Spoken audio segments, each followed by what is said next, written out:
Hello and greetings, fellow StarCrafters. PJ Milncraft here with, Two-toed sloth. and we're doing another Getting to Know Your Custom game. Now, most of you people who watch YouTube videos do tend to know that, probably know what Nexus Wars is, as it's existed since the beta. However, you've never seen us play it, so let's play it. Also, they have this nice new shiny picture, It's very nice. XI. It's pretty It cool. makes me want to play Nexus Wars over and over again. It does. That and nothing else. I've never played Nexus Wars before. Alright, let's go bottom. Bottom? Okay. Alright, I'll go Terran, you go either Protoss or I'll go Zerg. Protoss. It's fine. So, Last time went Zerga did not go too well. I will talk strategy just a little bit. First of all, we like to build on bottom. The vast majority of our teammates yell at us for doing this because I think a lot of new. Yep, there you go. Yep, here we go. It's every game. Every game. At least he said it's interesting. I tend to just start ignoring them now instead of explaining why we think going on bottom is front. In short, it's like a proxy. It's like a proxy Rex. It makes your units get to your opponent quicker, and it also really helps with nuking because this is a really confined area. So that's why we like to build on bottom. Everyone yells at us for it. I think because bad players sometimes just build on bottom because they don't know what they're doing, like people who are new at the game or something like that. Yeah. So yeah, We're not new at it. We play it a lot, so yeah, we do have play. We have when played a we're lot. bored, it's like the perfect game to play if you want to eat a snack in between games. Right. Yeah. Don't want to micro. Or if you're just bad like me. And And you want to be good at something, you can be good at Nexus Wars. you can at least, yeah. A trained monkey could be good at Nexus Wars. You just have to realize a couple of common strategies because, well, some of the units are changed, but most of them are fairly similar. For instance, like Reapers have extra range, which is why they're so good in this game. They also spawn fairly quickly. But you can see, like, for example, the Zealot and this Reaper, as long as the Reaper doesn't get ahead of the Zealot, they will actually kill almost everything in its path. Yeah, Just because the Reaper's so really good good at at dealing tanking. damage. And the Yeah, Zealot's Zelt obviously good at tank. tanking. He has 7 kills right now, but now it gets taken out. And it has changed a lot since we used to play. Like, for instance, you used to build multiple things they're called bond peas. And you just get multiple ones and they increase your income by 16, which normally what happens is your income is increased for each building that you build by 1 for every 25 minerals that that building costs. So these Reaper buildings cost 75, so they say plus 3 income. So every time you build an additional dwelling, or whatever you want to call the buildings that produce units, you get increased income, and so that's why the income kind of ramps up throughout the game. And one way to really increase that is to build a bond P, which costs 175, which would normally bestow 7 income, but actually bestows 16. But of course, it doesn't produce any units, so it's you play a little bit of an econ kind of Yeah. game to it. You have to really figure out a good timing to build it in order to not suffer the repercussions of losing all of your buildings and dying. And you can also upgrade your bond P, and that's good as well. It increases the amount of income that you get. I suppose that's more interesting to actually watch the action, so that's where I am right now. Looks like the Reapers did in fact get ahead of the Zealot, so I won't be tearing through quite as thoroughly as they were before. But just to those of you who have a nice shot, Sentry like insta-vaporizes his opponents because they're both at 1. So those of you who aren't familiar with this game, this is just like regular StarCraft. I'm going to... Should I bond P, or is that too aggressive? Yeah, you can do it because they're still SCV attacking. Okay.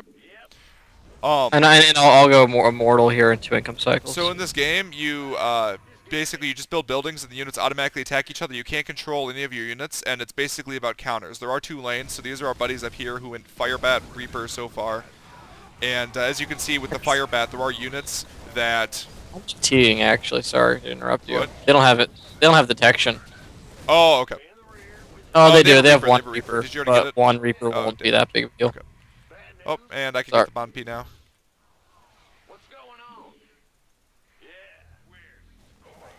And, okay, looks like they're going Mass Marine, so I think I'm going to get another Reaper. Okay. And, let's see, what else were we talking about? Oh, yeah, so, early game strat, if, we like to go Terran Zerg or Terran Protoss, and that's just because Terran's so good at holding the air. Because late game, air control is just so important. If you don't have air control, then you can't go get all of the really strong units for each of the races. Carriers, Broodlords, and, battle cruisers. Because the Vikings outrange everything, basically, in air. So they'll always get that first hit. And if you have a ton of synced Vikings coming at you, they'll basically just destroy anything else the other opponents have. So. And there's basically nothing that... There's basically... Oh, jeez. The Reaper went down so fast. But that Guardian Shield saved our Reapers. Yes, it did. Look up the little Marine bunch. They have a lot of Marines, though. I'm going to get another Reaper. Yeah. Actually, I'm going to get a Hellion. That'll also do well against those. So, what was I talking about? Reapers... I may get a High Templar. This is a really weird game as Spiritos, but... Oh yeah, so Vikings are really good at controlling the air. There's not really anything that competes with the Vikings at a very strong level. Yeah, just because of the nature of how Nexus Wars goes, and because Vikings are so good against the air, you might think like, oh well, Mutas counter Vikings, and while that's true in the normal game, it's primarily because it's so hard to mass Vikings. Like if you had an equal amount of Vikings and Mutas, you would actually win that. And that's also true in this game is because Mutas actually attack ground, which is bad in this game because they'll actually attack ground units instead of just taking care of the air, which is exactly what you don't want them to do. You want them to take care of the air entirely. So usually you want to divide up your teamwork between going really strong ground and really strong air, or, I mean, you can go both strong ground or both strong air, but typically you want to do it the other way around. It's a lot more difficult. And Hellions, actually, this is one thing that's also new that's really cool, is they actually programmed Hellions to kite now. So they'll shoot, and then they'll run back if they're getting shot at. And then, I'm not sure if we'll do it again. They have kind of like a time delay on it. Oh, looks like... No, I wonder if we could go, like, mass Hellions. We could try it on an earlier build. Like, for this round, it actually would have worked out perfectly, but... Oh, yeah, with them going mass Marines. Mm. I mean, it works, but only up to a certain point. As soon as they get, like, a Thor out, it doesn't matter how many Hellions you have. You're probably not going to win. I'm actually going to skip the... Oh, does he have a DT? Oh, I thought I saw a DT. I don't know. He doesn't. I have He a got DT. combat shields, by the way, so he's going hardcore Marines. Okay, I'm going to sit for probably Colossi, or maybe even Archon. Okay, I'm going to go Battlecruiser then. Battlecruiser will deal with Yeah. this pretty well. Mm. So our opponents are going massive one type of strategy. I should check out our allies as well. He's got triple Firebat, actually. It's kind of interesting. By interesting, I mean it's probably pretty bad, actually. Firebats, unfortunately, like, they're pretty good against light units, but they just don't deal enough damage, really, to be that effective. Because they don't really deal that much splash damage. Unless you, I think, no, they don't even have an upgrade in this game. In the campaign, you know, they have 50% wider arc to deal splash damage. They don't have that in this. And it really limits their usefulness. And also, melee units in general in this game are just pretty poor. You can see that Zealot went down before it got involved. So actually, most of the melee units, especially the late game melee units like Ultras, have actually been super buffed. Ultras actually deal less damage, but they have like 600 health. And that's, yeah, that's about the difference. But 600 health is a lot. Archons also have about 500 shields instead of 250.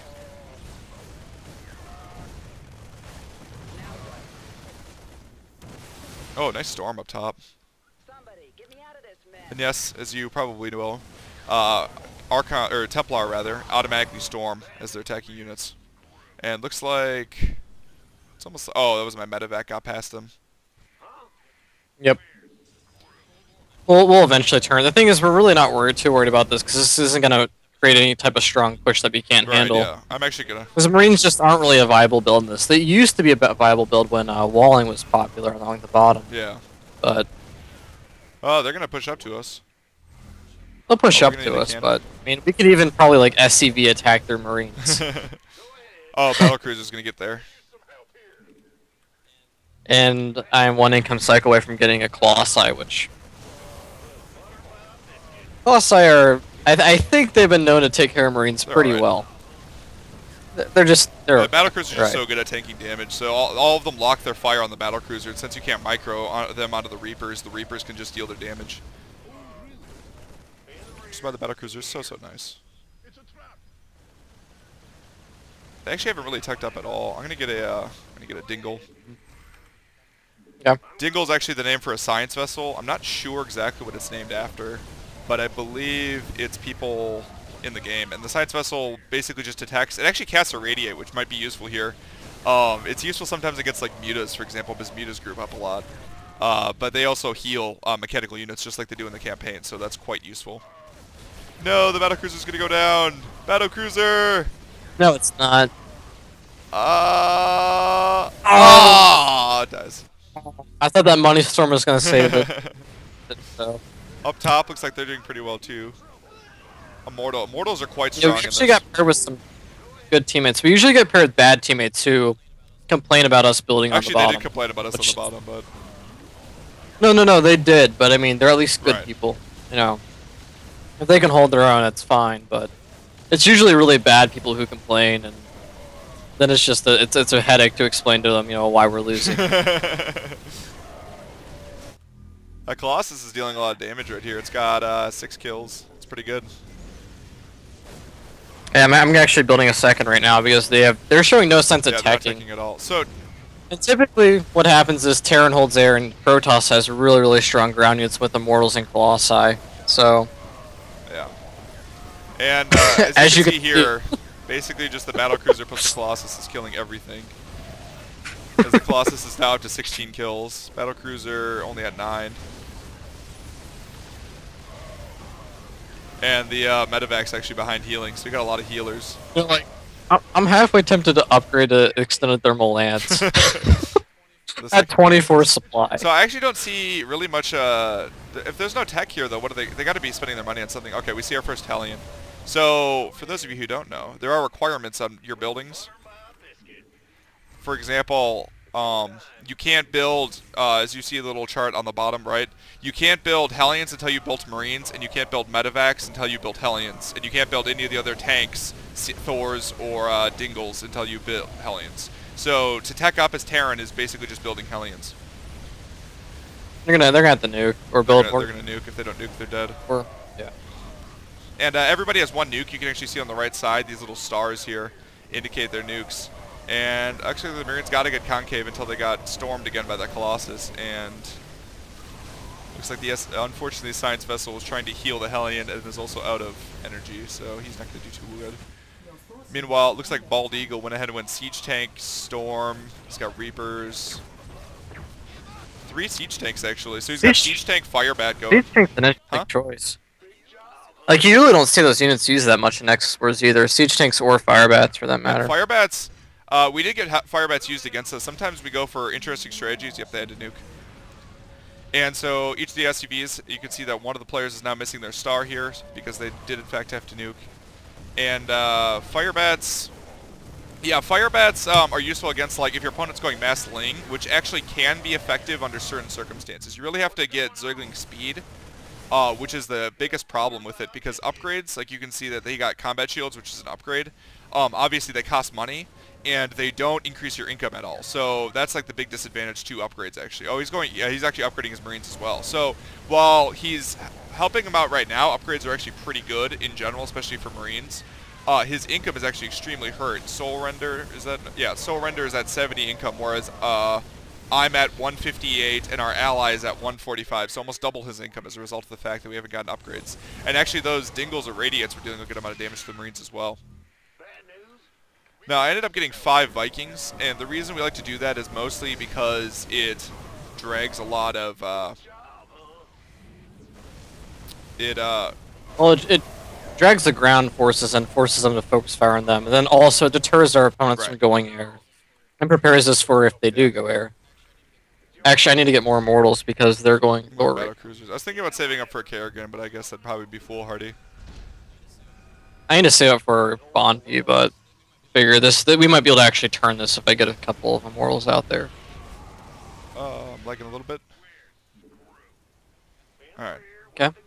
This game can be a little bit CPU heavy, so I'm hoping that it's going to be okay with my recording. It seems to be okay so far. How many Colossi are you at? 3? I have 4.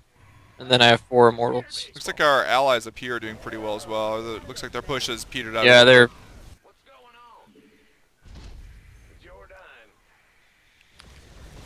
Sorry, I'm a little behind on the Immortal because they really just switched into the You can also see Thors are actually called Vash. And they are better actually than the campaign ones. So if those of you who remember the patch from the beta, these are pre-patched Thors. So their missiles do they do the same damage versus lights, but they do 2 more damage versus non-light units. So they actually are more effective than against battlecruisers than Thors from the campaign or from the main game, I suppose. Oh, you did get thermal dance. That's funny. Yeah, I did. I figured we could probably stop the push if we had that with Right. Immortals. If you kept going air, so. Actually, it is doing a pretty good job. Yeah. I'm actually gonna go. I'm gonna get upgrades because I'm gonna get a couple of carapaces just to make sure that they don't do quite so well against my No. battlecruisers. Although not that they're doing particularly well anyway, because we killed most of them. And actually, you can see here that the Vikings are actually drawing away a lot of their forces, and not really doing too much damage. And these battlecruisers are actually falling pretty quickly because I think he's at 2-2 Marines right now. Big Hudda was the other one who's at 0-0 Marines. So I'm going to get a couple Carapace upgrades. That also help against the Thors a lot. I guess it's not Carapace, it's ship plating. But now they're withstanding the damage a lot more. But despite the fact that Vashes do more damage to battlecruisers, they're actually still not that effective. Alright, looks like our allies forced a nuke up top as well, so they're down to 2. And another thing that's changed in this game more recently is the fact that Kerrigan is the best hero by far. It actually used to be the Thor. Yeah. And now yeah, it's the not Thor even is really close. nice because it does splash damage to air units, and as you can see here, even like I only have 4 battlecruisers and they're still grouping up a lot. But the Kerrigan has this storm that was added, and that storm just deals so much damage that it just absolutely rips through things. Like, yeah, we did end up turning it on the bottom. Yeah. 2 or 3 storms is essentially 1 nuke. Right, yeah. So you only get 1 nuke per game. It's actually these little stars on the right-hand side next to your name. So you can tell our team has 4 nukes left, whereas their team only has 2 right now. And we have won games, actually, after going behind on nukes, so it's not like our opponents are out of this game. You can also see me canceling all my units. That's because it's always good to sync up your units to make sure that they all arrive at once, because obviously units are much more powerful if they fight together. Much like we learned from Mighty Ducks. Ducks fly together. Yeah. Wow. I went there. You did. Oh, looks like they nuked again. I'm gonna get my Kerrigan too. Do you have your... I know they waddle. What were you gonna ask? It's so funny. I'm gonna get a Kerrigan. No, You already have one out. I decided to max out first. Yeah, you max out at 90 supply in this game, and each of the buildings cost supply. It's not units, so it actually doesn't depend on how many units you have in this game. And you can see here just how effective these battlecruisers are is the fact that they already nuked, which normally when you nuke, it's an auto turnaround of, wow, that's a lot of Marines. But in this case, it is not an auto turnaround because of the fact that, wow, look at all those, there's so many charred corpses right here, simply because our units are so good against theirs. And so a lot of this game is basically just matchups, making sure units compare favorably to theirs. But you'll be surprised a lot of people do not understand the match. I mean, and Nexus Wars is a little different, so I don't necessarily like fault people. Even if you're good at StarCraft, you might not know which units do super well against other units. Well, yeah, it's true. But by and large, you know, units that counter other units match up, you know, in the normal game, match up pretty well in Nexus Wars. Which is why, like, for example, oh, he is actually starting to go Vikings now, so I'm going to have to switch after I get my Kerrigan. And look at that battlecruiser spazzing out right there. He's having a little fun. Took a little bit too many hits of coke, actually, before he left, so that was not a very good decision. Oh, wow. And it looks like that they might have to nuke again, otherwise they're going to die. Kerrigan's on the way.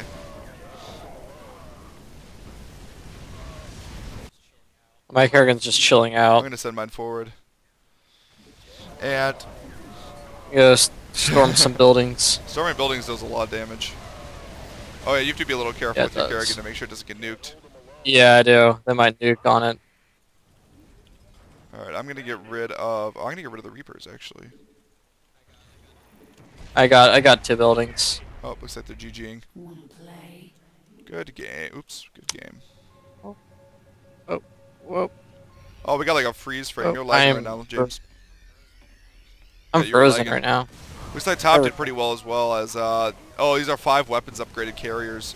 Carriers, of course, stack very well for weapons because they have 8 interceptors each, and each of those interceptors deal 2 damage, so that's why he's going almost all attack upgrades. Meanwhile, I just wanted my battlecruisers to survive the Marines more, which is why I ended up going for that. And so, actually they have, oh no, they have 1 player left in. So we're just kind of marching through right now. Just a little bit of cleanup time. The game actually doesn't close out on its own, I think, because people like the satisfaction of actually killing the Nexus. Which it is quite satisfying. I'm going to storm it as soon as I get a chance. I'm actually focus firing it right now. Because these hero units are the only units you can actually control, and so they do a lot of damage. So this Nexus Wars was actually a lot faster than normally you're used to. This is normally like an hour-long game or more. But we ended up winning right away. So I hope that was a good demonstration. I hope it was entertaining. Yep, this is PJ Modecraft signing out.